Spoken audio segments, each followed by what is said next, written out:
aneeyanziza nnyo SPD n'omulabi waffe owa Salt TV. Njagala okukulisaayo munange Godfrey tumwebaze olw'okutulaga embeera nga biri mu kibuga Kampala. Giweze emyaka 3 nga disitulikiti y'e Mukono etambula naye nga terina kakiiko kagaba mirimu. Kino kiva biviiriddeko okutandika okuzzaayo ensimbi mu kittavvu ekya gavumenti oluvannyuma lw'okuba nti ssente zino tebazikozesezza kiki ekirina kukola. Okusinziira ku akulira ebyensimbi omukyala Robina Nawire yategeezezza nti obuwumbi 2 ensimbi ezisoba mu buwumbi 2 mu mwaka guno ze zazziddwayo nga zino zibadde za kuba recruiting aba staff saako n'okusasula emisaala gyabwe naye zino zaatuuse nga tewali kye ziyinza kukola. N'omwaka oguwedde kinajjukira nti akawumbi kamu n'obukadde nga 2 nazo zazzibwayo mu kittavvu kya gavumenti era mu nsonga y'emu. Embeera eno ereseewo ebibuuzo bingi eri bannamukono naye nga kino kivudde mu kusika omuguwa okuliko wakati wa ssentebe wa disitulikiti y'e Mukono n'ekitongole ekya public service kwani ayina okubeera ssentebe w'akakiiko kano. Abantu bano baamala okulondebwa naye omuntu omu omukyala Kiyondo yavuddeko endoliita eno yonna nga ssentebe agamba ono talina kubeera kakiiko ate nga public service bagamba nti alina okubeerako. Kino kisanyalaza emirimu. Ate ekyo kisanyalaza emirimu gino gyokka wabula n'enteekateeka ya Greater Kampala nayo Mukono yandiviiramu awo kubanga ensimbi mulimu okuzimba obutale, okuzimba enguudo, okuteekako ebitalo okuva e Namanve paka Yegala oba Mukono municipality weetandikira paka weekoma. Singa okusika omugwa kuno kunaagenda mu maaso nga kukyaliwo Mukono ebintu bino byonna egenda kubifiirwa.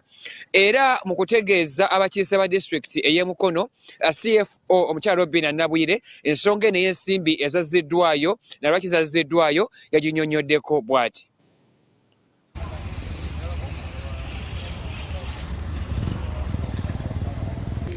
I have ascertained that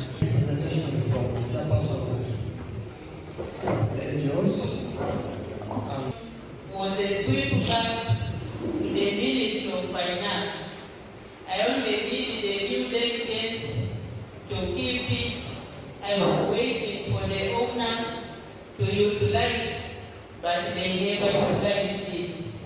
By the grace of God, I was like a Jesus. I had to take it back at where it came from. In that 2.3 billion, the highest amount was 1.6 billion.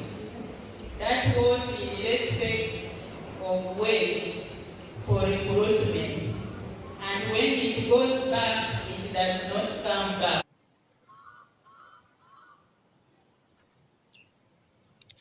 Wadde nga Minisita Rafael Magezi ne bekikwatako bonna bafubye okuwa ssentebe wa disitulikiti eno amagezi ku kyo kirina okukolebwa wabula kino kikyagaanyi era nga mu kiseera kino disitulikiti y'e Mukono erina emisango 2 mu kkooti nga waliyo omutuuze omu ayitibwa Busuulwa eyatwala public service mu kkooti era nga guno omusango gukomawo ng'ennaku z'omwezi 14 omwezi guno ate nga twakitegeddeko nti ne mukyala Kiyondo naye yatuteyo omusango mu kkooti.